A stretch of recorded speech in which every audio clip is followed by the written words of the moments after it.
His sense of defeat made Althalus a little abrupt with the first man who passed his place of concealment late the next night. He stepped out of the shadows, grabbed the unwary fellow by the back of his tunic, and slammed him against the stone wall just as hard as he could.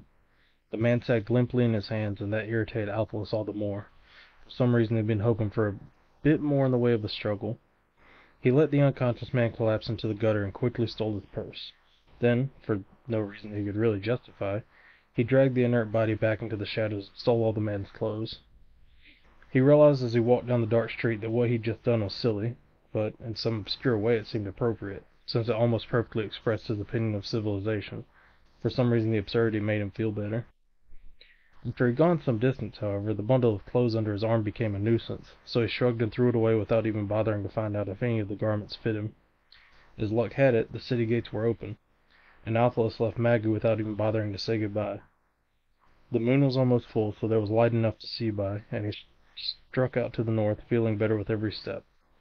By dawn he was several miles from Magoo, and up ahead he could see the snow-capped peaks of Aram blushing in the pink light of the sunrise. It was a long walk from Magoo to the foothills of Aram, but Althalus moved right along. The sooner he left civilization behind, the better. The whole idea of going into the low country had been a mistake of the worst kind. Not so much because he hadn't profited. Althalus usually squandered every penny he got his hands on. What concerned him about the whole business was the apparent alienation between him and his luck. Luck was everything. Money meant nothing. He was well up into the foothills by late summer. On a golden afternoon he stopped at a shabby wayside tavern, not because of some vast thirst, but rather out of the need for some conversation with people he could understand.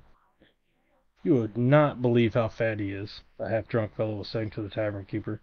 "I guess he can afford to eat well. He's got about half of the wealth of Aram locked away in a strong room by now." That got our thief's immediate attention, and he sat down near the tipsy fellow, hoping to hear more. The tavern keeper looked at him inquiringly. "What's your pleasure, neighbor?" he asked. "Mead," Althalus replied. He hadn't had a good cup of mead for months, since the lowlanders seemed not to know how to brew it. "Mead it is," the tavern keeper replied, going back behind the wobbly counter to fetch it. I didn't mean to interrupt you," Althalus said politely to the tipsy fellow. "No offense taken," the fellow said. "I was just telling Eric here about a clan chief to the north who's so rich that they haven't invented a number for how many coins he's got locked away in that fort of his." The fellow had the red face and purple nose of a hard-drinking man, but Althalus wasn't really interested in his complexion. His attention was focused on the man's wolfskin tunic instead. For some peculiar reason, whoever had sewn the tunic had left the ears on, and they now adorned the garment's hood. Althalus thought that looked very fine indeed. "What'd you say the chief's name was?" he asked. "He's called Ghosty Big Belly.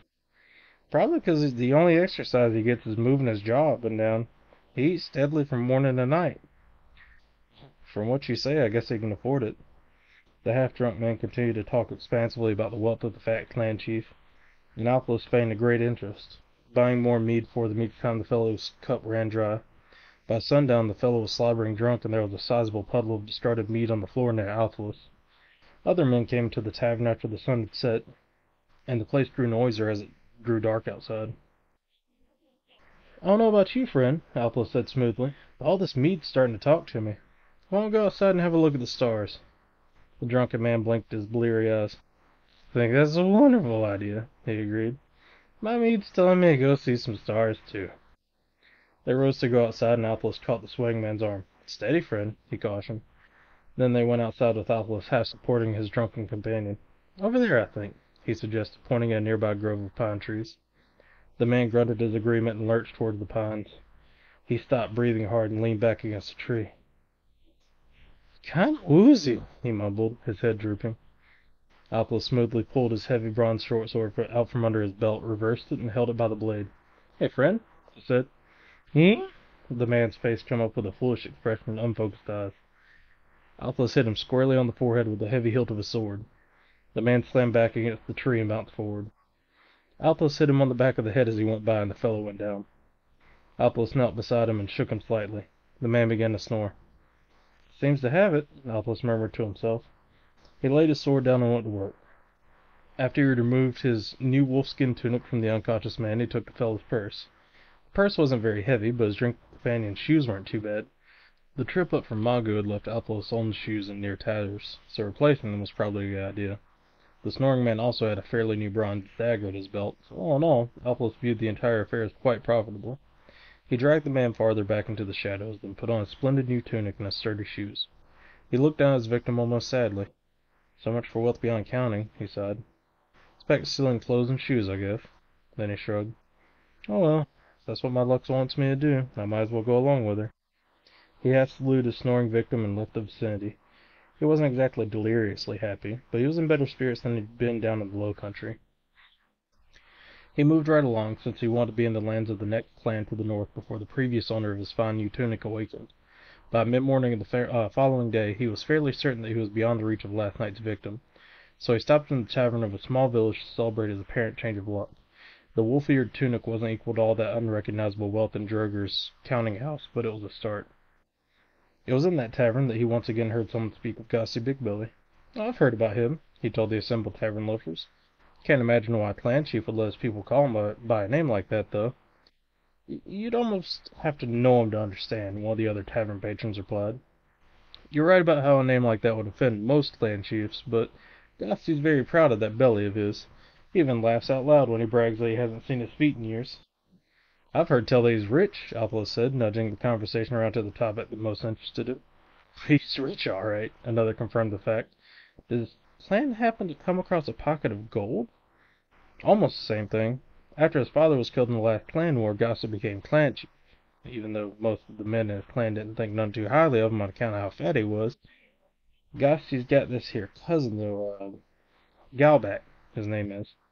And Galback's about 7 feet tall, and he's meaner than a snake.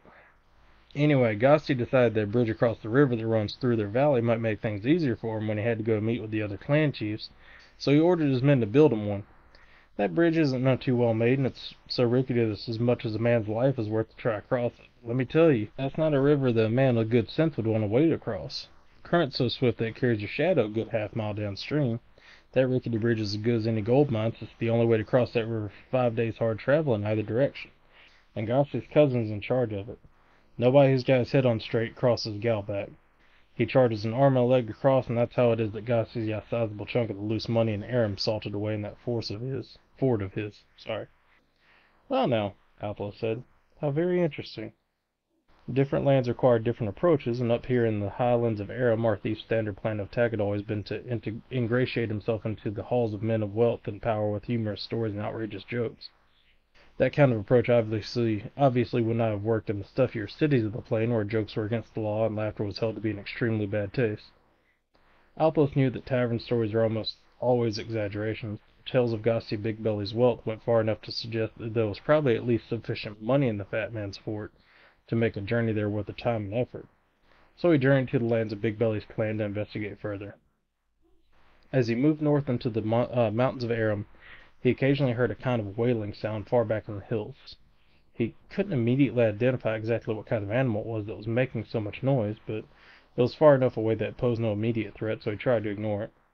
Sometimes at night, though, it seemed very close, and that made Althalus a bit edgy. He reached the shaky wooden bridge he'd been told about, and he was stopped by a burly, roughly dressed toll-taker whose hands and forearms were decorated with tattoos that identified him as a member of Gossy's clan. Althalus choked a bit over the price the tattooed man demanded for crossing the bridge, but he paid it, since he viewed it in the light of an investment. "It's a fine-looking garment you've got there, friend," the toll-taker noted, looking with a certain envy at the wolf-eared tunic Althalus wore. "Keeps the weather off," Althalus replied with a casual shrug. "Where'd you come by it?" "Up in Huel," Althalus replied. "I happened across this wolf you see, and he was about to jump on me and tear out my throat so that he could have me for supper. No. I've always sort of liked wolves. They sing so pretty, but I don't like them well enough to provide supper for 'em, particularly when I'm going to be the main course. Well, I happen to have this pair of bone dice with me, and I persuaded the wolf that it might be more interesting if we played dice to decide the matter instead of rolling around on the ground trying to rip each other apart. So he put up the stakes on the game and started rolling the dice." "What stakes?" the bearded clansman asked. "My carcass and his skin, of course." The toll-taker started to laugh. "Well," Althalus began to expand the story, "I just happen to be the best dice player in all the world, and we were playing with my dice. I've spent a lot of time training those dice to do what I want 'em to do. Well, to cut this short, the wolf had a little run of bad luck, so I'm wearing a skin now, and he's up there in the forest of Huel shivering on the cold because he's running around naked." The tattooed man laughed even harder. Have you ever seen a naked wolf with goosebumps all over him? Althalus asked, feigning a sympathetic expression. Pitiful. I feel terribly sorry for him, of course, but a bet is a bet, after all, and he did lose. It wouldn't have been ethical for me to give his skin back to him after I fairly won, now would it? The toll-taker doubled over, howling with laughter. I felt sorry for the poor beast, and maybe just a little bit guilty about the whole business. I'll be honest about it right here and now, friend. I did cheat the wolf a few times during our game, and just to make up for that, I let him keep his tail. For decency's sake, of course. That's a rare story, friend, the chortling toll-taker said, clapping Althalus on the back with one meaty hand. Gosty's gotta hear this one. And he insisted on accompanying Althalus across the rickety bridge, through the shabby village of log-walled and thatch-roofed huts, and on up to the opposing log fort that overlooked the village and the bridge across the foaming river. They entered the fort and proceeded into the smoky main hall. Althalus had visited many of the clan halls in the highlands of Erin, so he was familiar with these people's relaxed approach to neatness, but Gosty's hall elevated untidiness to an art form. Like most clan halls, this one had a dirt floor with a fire pit in the center. The floor was covered with rushes, but the rushes appeared not to have been changed for a dozen years or so. Old bones and assorted other kinds of garbage rotted in the corners, and hounds and pigs dozed here or there. It was the first time Althalus had ever encountered pigs as housemates. There was a rough-hewn table across the front of the hall, and seated at that table, stuffing food into his mouth with both hands, sat the fattest man Althalus had ever seen. There could be no question about the man's identity, since Gosty Big Belly came by his name honestly. He had pig-like little eyes, and his pendulous lower lip hung down farther than his chin. A full haunch of roasted pork lay on the greasy table in front of him, and he was ripping great chunks of meat from that haunch and stuffing them into his mouth. Just behind him stood a huge man with hard, unfriendly eyes. "Are we disturbing him at lunchtime?" Althalus murmured to his guide. The tattooed clansman laughed. Not really," he replied. "With Gosty it's a little hard to tell exactly which meal he's eating, since they all sort of run together. Gosty eats all the time, Althalus. I've never actually seen him do it, but there are some here who swear that he even eats while he's asleep. Come along, I'll introduce you to him, and to his cousin Galback, too." They approached the table. "Oh, Gosty," the tattooed man said loudly to get the fat man's attention. "This here's Althalus. Have him tell you the story of how he came by this fine wolf-eared tunic of his." "All right," Gosty replied in a deep rumbling voice, taking a gulp of mead from his drinking horn. He squinted at Althalus with his little pig-like eyes. "You don't mind if I keep eating while you tell me the story, do you?" "Not at all, Gosty," Althalus said. "You do appear to have a little gaunt spot under your left thumbnail, and I certainly wouldn't want you to start wasting away right in front of my eyes." Gosty blinked, and they roared with laughter, spewing greasy pork all over the table. Galback, however, didn't do so much as crack a smile. Althalus expanded the story of his dice game with the wolf into epic proportions, and by nightfall he was firmly ensconced in the chair beside the enormous fat man. After he told various versions of the story several times for the entertainment of all the fur-clad clansmen who drifted into the hall, he invented other stories to fill the hall of Gosty Big Belly with nearly continuous mirth. No matter how hard he tried, however, Althalus could never get so much as a smile out of the towering Galback. He wintered there, and he was more than welcome to sit at Gosty's table, eating Big Belly's food and drinking his mead, as long as he could come up with new stories and jokes to keep Gosty's belly bouncing up and down with laughter.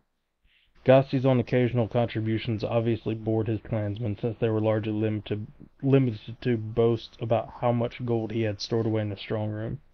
The clansmen had evidently heard those stories often enough to know them all by heart. Althalus found them moderately fascinating, however. The winter plodded on until it was finally spring, and by then Althalus knew every corner of Big Belly's hall intimately. The strong room wasn't too hard to locate, since it was usually guarded. It was at the far end of the corridor where the dining hall was located, and 3 steps led up to the heavy door. A massive bronze lock strongly suggested that things of value were kept inside. Althalus noticed that the nighttime guards didn't take their jobs very seriously, and by midnight they were customarily fast asleep, a condition not uncommon among men who take large jugs of strong mead to work with them. All that was left to do now was to wait for the snow to melt, and to stay on the good side of Gosty and his sour-faced giant cousin. If all went well, Althalus would be in a hurry when he left. Galback had very long legs, so Althalus didn't want deep snow in the passes to slow him down enough for Galback to catch up with him. Althalus took to frequently stepping out into the courtyard to check the progress of the spring thaw, and when the last snowdrift disappeared from a nearby pass, he decided the time had come for him to take his leave. As it turned out, the strong room of Ghosty Big Belly wasn't nearly as strong as Ghosty thought it was, and late one night when the fire in the pit in the center of the hall had burned down to embers, and Ghosty and his clansmen were filling the corners with drunken snores, Althalus went to that strong room, stepped over the snoring guards, undid the simple latch, and slipped inside to transfer some ownership. There was a crude table and a sturdy bench in the center of the room, and a pile of heavy-looking skin bags in one corner. Althalus took up one of the bags, carried it to the table, and sat down to count his new wealth. The bag was about the size of a man's head, and it was loosely tied shut. Althalus eagerly opened the bag, reached his hand inside, and drew out a fistful of coins. He stared at the coins with a sinking feeling. They were all copper. He dug out another fistful. There were a few yellow coins this time, but they were brass, not gold. Then he emptied the bag out onto the table. Still no gold. Althalus raised the torch he brought with him to survey the room. Maybe Gasti kept his gold in a different pile. There was only the one pile, however. Althalus picked up two more bags and poured their contents onto the table as well. More copper sprinkled with a little brass lay on the now littered table. He quickly emptied out all the bags, and there wasn't a single gold coin in any of them. Gasti had hoodwinked him, and he'd evidently hoodwinked just about everybody in Aram as well. Althalus began to swear. He just wasted an entire winter watching a fat man eat. Worse yet, he believed all the lies that slobbering the fat man had told him. He resisted the strong temptation to return to the hall and to rip Gasti up the middle with his dagger. Instead, he sat down to pick the brass coins out of the heaps of copper. He knew that he wouldn't get enough to even begin to pay him for his time, but it'd be better than nothing at all. After he'd leached all the brass out of the heaps of copper, he stood up and disdainfully tipped the table over to dump all the nearly worthless copper coins onto the floor, and left in disgust. He went out of the hall, crossed the muddy courtyard, and walked on through the shabby village, cursing his own gullibility and brooding darkly about his failure to take a look into the strong room to verify the fat man's boasting. Fortune, that most fickle goddess, had tricked him again. His luck hadn't changed after all. Despite his bitter disappointment, he stepped right along. He hadn't left Gasti's strong room in a very tidy condition, and it wouldn't be long until the fat man realized that he'd been robbed. The theft hadn't been very large, but still might not be a bad idea to cross a few planned boundaries, just to be on the safe side. Galbac had the look of a man who wouldn't shrug things off, and Althalus definitely wanted a long head start on Gasti's hard-faced cousin. After a few days of hard travel, Althalus felt that it was safe enough to stop by a tavern to get a decent meal. Like just about everyone else on the frontiers, Althalus carried a sling, and he was quite skilled with it. He could get by on an occasional rabbit or squirrel, but he was definitely in the mood for a full meal. He approached a shabby village tavern, but stopped just outside the doorway when he heard someone saying, "A wolf-skin tunic with the ears still on." He stepped back from the door to listen. "Gosty Big Belly's fit to be tied," the man who just mentioned the tunic went on. "It seems this Althalus fellow just spent the whole winter eating Gosty's food and drinking his mead, and he showed his gratitude by sneaking into Gosty's strong room and stealing 2 full bags of gold coins." "Shocking," somebody else murmured. "What'd you say this thief looked like?" "Well, as I understand it, he's about medium size, black beard, but that description fits about half the men in Aram. It's that wolf-eared tunic that gives him away. Gosty's cousin Galbac is offering a huge reward for the fellow's head, but for all of me, he can keep his reward. It's going to track him down, believe me. Or I'm going to track him down, believe me. I'd like to introduce him to the busy end of my spear, and I wouldn't even bother to cut off his head to sell it to Galbac." The man gave a cynical laugh. "I'm not a greedy man, friends. 2 bags of gold are more than enough to satisfy me." Althalus stepped around to the side of the tavern to swear. It was the irony of it all that stung so much. Gasti desperately wanted everybody in Aram to believe that he was rich. That absurd reward offer was nothing more than a way for the fat man to verify his boast. Gasti, still eating with both hands, was probably laughing himself sick right now. Althalus had stolen no more than a handful of brass coins, and now he'd have to run for his life. Gasti would get the fame, and Althalus now had Galbac on his trail and every man in Aram looking for him, with a knife. Obviously, though, he was going to have to get rid of his splendid new tunic, and that really bit deep. He went back to the door and peeked inside to identify the man who just described him. What had happened had been Gasti's doing, but Gasti wasn't around to punish, so that loudmouth tavern loafer was going to have to fill in for him. Althalus etched the man's features in his mind, and then he went outside the village to wait and watch. Dusk was settling over the mountains of Aram when the fellow lurched out of the tavern and came wobbling out to the main trail that passed the village. He was carrying a short spear with a broad-bladed bronze tip, and he was whistling tunelessly. He stopped whistling when Althalus savagely clubbed him to the ground. Then Althalus dragged him back into the bushes at the side of the trail. He turned the unconscious man over. "I understand you've been looking for me," he said sardonically. "Was there something you wanted to discuss?" He peeled the man's knitted smock off the limp body, removed his own splendid tunic, and regretfully dropped it on his would-be assassin's face. Then he put on the shabby tunic, stole the man's purse and spear, and left the vicinity. Althalus didn't have a very high opinion of the man he'd just robbed, so he was fairly certain that the idiot would actually wear that tunic, and that might help to muddy the waters. The description the fellow had been spreading around had mentioned a black beard, so when the sun rose the following morning, Althalus stopped by a forest pool where he could see his reflection in the surface of the water, and painfully shaved with his bronze dagger. Once that had been taken care of, he decided that it might be prudent to continue his northward journey along the ridgelines rather than in the canyons. His shave and his change of clothing had probably disguised him enough to conceal his identity from people who were searching for somebody with a black beard and a wolf-eared tunic, but a fair number of men had stopped by Gossie's Hall during the preceding winter, and if some of those guests were among the searchers, they probably recognized him. And if they didn't, Gossie's cousin Galback certainly would. Althalus knew the Arams well enough to be certain that they'd stay down in the canyons to conduct their search, since climbing the ridges would be terribly inconvenient and there weren't many taverns up on top where they could rest and refresh themselves. Althalus was positive that no real Aram could ever be found more than a mile away from the nearest tavern. He climbed the ridge with a sense of bitterness dogging his heels. He'd make good his escape, of course. He was too clever to be caught. What really cankered at his soul was the fact that his escape would just reinforce Gossie's boast. Gossie's reputation as the richest man in Aram would be confirmed by the fact that the greatest thief in the world had made a special trip to Aram just to rob him. Althalus mournfully concluded that his bad luck was still dogging his heels. Up on the ridgeline, the sodden remains of last winter's snowdrifts made for slow going, but Althalus slogged his way north. There wasn't much game up here on those ridges, so he frequently went for days without eating. As he sourly struggled north, he once again heard that peculiar wailing sound he first noticed back in the mountains on his way to Gossie's for the previous autumn. Evidently it was still out there, and he began to wonder if maybe it was following him for some reason. Whatever it was noisy, and its wailing cries echoing back from the mountainsides began to make Althalus distinctly edgy. It wasn't a wolf, Althalus was sure of that. Wolves travel in packs, and this was a solitary creature. There was an almost despairing quality about its wailing. He eventually concluded that it was most probably the mating season for that particular creature, and that its mournful hollow cries were nothing more than an announcement to others of its species that it would really like to have some company along about now. Whatever it was, Althalus began to fervently wish they would go look for companionship elsewhere, since those unearthly cries of absolute despair were beginning to get on his nerves.